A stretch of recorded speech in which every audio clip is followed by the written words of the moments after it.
Chers téléspectateurs de la télé leader Télé Sénégal 24 TV, bonsoir. Comme toujours, c'est un immense plaisir de vous recevoir sur ce plateau, accompagné avec notre cher invité dans cette émission Arbi. Sans plus tarder, je vais donner la parole à notre cher invité avant d'aller dans le vif du sujet. Cher invité, bonsoir. Bonsoir, M. Tal. Voilà, permettez-moi aussi à toutes et à tous de me présenter. Je me nomme Alassane Sy, natif de Dagana, le créateur de la compagnie Diaflé Alassane, mais actuellement connu sous le nom de Dekal Art. Voilà. Monsieur Alassane, donc vous travaillez dans l'art, dans la poésie comme vous l'avez dit, et tout à l'heure vous avez parlé de Dekal Art. Parlez-nous-en plus. En parlant de Dekal Art, bon, c'est pas du tout complexe pour parler de la compagnie Dekal Art. Bon, bien avant, elle se nommait la compagnie Diaflé Alassane. Étant donné, bon, je l'ai dit, ça doit faire à peu près 10 ans d'existence, la compagnie Diaflé Alassane. Et comme on est dans une ville un peu politique, bon, voilà, chaque fois on nous amène les colorations politiques et du genre. Même pour la légalité des dossiers et consorts. À chaque fois, nous rencontrons d'énormes difficultés par rapport à cela. Donc il m'a fallu revisiter les choses pour encore changer le nom, parler de Dekal Art maintenant. Maintenant pour un renouveau dans le domaine de l'art ici à Dagana. Qu'est-ce qui vous a le plus inspiré pour faire de l'art et en plus de faire de la poésie? Bon, en fait, ce n'était pas mon choix, en fait. Donc, pratiquement, ma jeunesse, je l'ai passée en Mauritanie. Bon, à mon retour de Dagana, il y avait un grand frère qui était là. Donc, j'étais un loup solitaire de toute façon.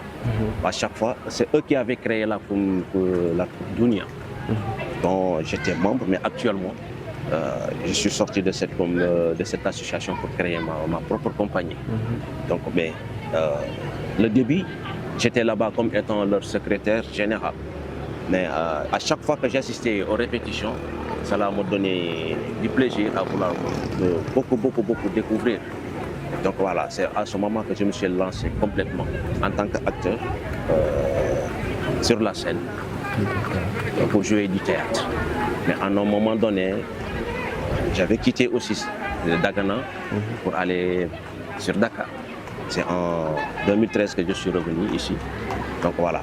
Étant donné que nous avons plus les mêmes options, les mêmes visions des choses, voilà, j'ai préféré créer ma propre compagnie de toute façon. J'étais dans les écoles, mais c'est à ce moment que je me suis fait beaucoup de connaissances avec des gosses. Je me suis dit que cela pourrait me permettre de créer la compagnie Diaflé Alassane. C'est là où ça a commencé. Comme je vous l'ai dit tantôt, ça doit faire maintenant 10 à 15 ans d'existence maintenant la compagnie. Qu'essayez-vous de transmettre à travers vos pièces? Bon, souvent, moi, je m'active dans des domaines d'actualité. Bon, ce qui va mal, les mots qui vont pas mal par rapport à la population. Ce que la population vit, au fait, quoi. Dans les domaines, dans divers domaines. La pauvreté, la paix qui doivent vraiment exister bel et bien ici en Afrique et en général, quoi. Voilà. C'est notre mot. Nous n'avons pas grand-chose à donner, mais nous avons notre parole. Donc, à dénoncer beaucoup de choses. Bon, qu'on règle ça ou pas, quand même, nous avons notre mot à dire, quand même, ici au Sénégal, plus particulièrement dans notre chère commune Dagana. Ça fait presque 3 jours que la ville de Dagana est en train de fêter un festival, le festival de Diawali. Que pensez-vous de cette initiative de Naham? Bon, une belle initiative. Hein. Une belle initiative. Nam est un promotionnaire de classe. La première fois où vraiment que j'entendais Dialawali Festival, bon, je ne savais pas celui qui était exactement derrière ça. C'est à ce moment qu'on m'a expliqué, c'est Mustapha. Donc, la première fois que j'ai eu ça fait 3 ans déjà que j'ai participé dans ce festival-là. Bon, qui démontre beaucoup de choses. Parlant de Dialawali, rien que le nom, bon, c'est emblématique et ça nous ramène un peu dans l'historique du Wallon. Donc voilà, et faire renaître aussi la culture au niveau qui a tendance quand même à mourir à petit feu ici. Il faut oser le dire. Donc s'il vient là pour vraiment faire renaître les choses, on ne peut que s'en réjouir. Parlez-nous de Dagana. Parce que Dagana, pas mal d'entre nous, notre génération, ne connaissent pas la valeur historique de cet endroit. Ok. Dagana, comme vous venez tout juste de le dire, est gorgé dedans, mais sur le plan historique. Donc, Dagana, si on reste là pour parler de Dagana, on risque vraiment de passer la nuit ici. Effectivement. Voilà. Mais malheureusement, tout ce qu'il a comment dirais-je, d'expérience et de potentialité, malheureusement, on est tombé sur des mains où les gens sont trop politiques. Trop.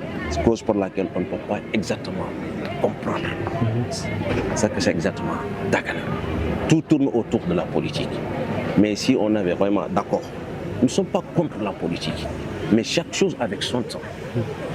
Donc sur le plan culturel, sur le plan historique, il y a beaucoup de choses où Dagana, je dirais même pas la région de Saint-Louis, peut apporter au Sénégal.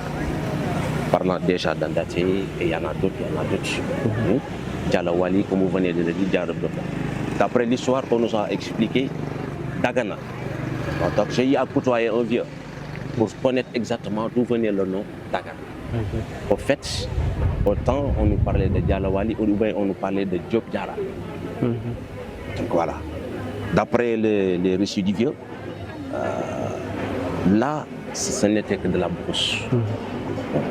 Dagana, c'était au fond. Je sais que vous n'avez pas eu l'opportunité d'y aller jusque là-bas, mais voilà.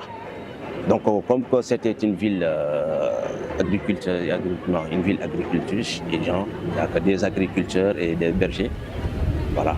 Une fois qu'ils avaient leur chien, le chien avait tendance à chaque 14 heures de quitter et aller s'abreuvoir quelque part, quoi. Aller boire quelque part. Donc, chaque fois, quand il revenait, il voyait ses pattes, ce qui était trop mouillé, quoi. Se disait qu'il y a quelque part, et que comme l'eau faisait aussi défaut, se disait que mais ils sont allés voir les vieux pour leur expliquer. En tout cas, nous ne savons pas le lieu où exactement le chien part à chaque 14 heures pour aller boire. Mais nous savons que c'est un lieu où il y a de l'eau. Les vieux nous ont dit qu'il leur a dit qu'il fallait faut pas le gêner. Laissez-le à 7 heures, il faudrait poursuivre le chien. Effectivement, c'est là où ils ont découvert maintenant le fleuve. Le fleuve, apparemment, il paraît qu'on pouvait traverser là, rien qu'avec, sans pirogue, sans rien du tout.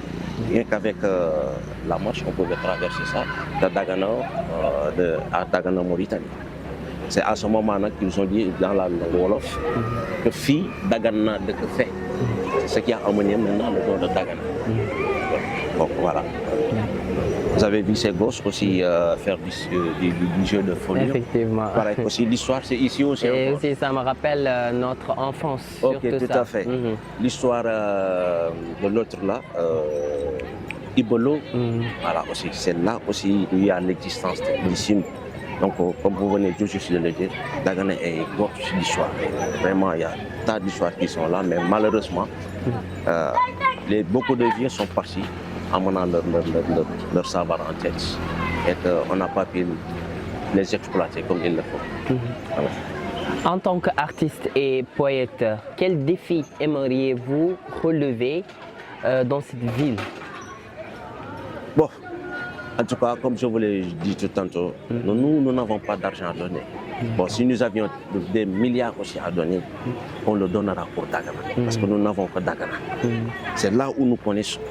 Et malheureusement, nous n'avons que notre message avancé. Donc, on peut dire que nous sommes la voix des sans-voix.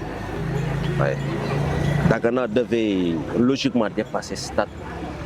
Mais comme j'ai réitéré mes mots, ce qui nous retarde toujours et toujours, c'est la politique. Voilà. C'est la politique. Donc, on nous parle souvent de la SOCAS, Moi, je dis pourquoi chaque fois se focaliser sur la SOCAS. Mais il y a trop de personnalités dans cette ville qui ne se limitent pas tout simplement au maire. Il y a d'autres fils du terroir qui sont là et qui sont hautement placés.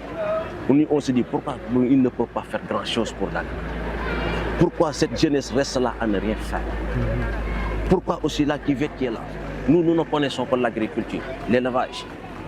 Mais pourquoi ils ne peuvent pas vraiment développer ça? Bon, dans ce monde actuel où nous sommes, on ne peut pas parler de développement sans autant parler d'agriculture. C'est impossible.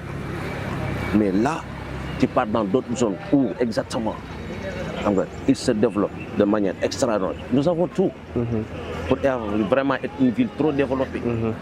Nous avons du soleil, nous avons de l'eau en abondance, nous avons des terres. Mais pourquoi nous ne parvenons pas à se développer réellement? Et surtout, l'aspect culturel. On parle souvent que la culture est un vecteur de développement pour le pays qui est le nôtre. Donc, qu'est-ce qui bloque? Pourquoi cette ville est mise en rade?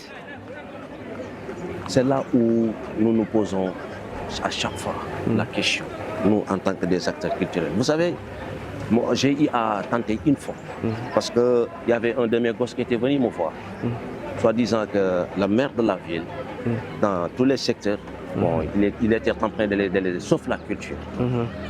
Mais je lui ai dit que c'est pas simple. Ils se disent que nous sommes divisés. Or, tel n'est pas le cas.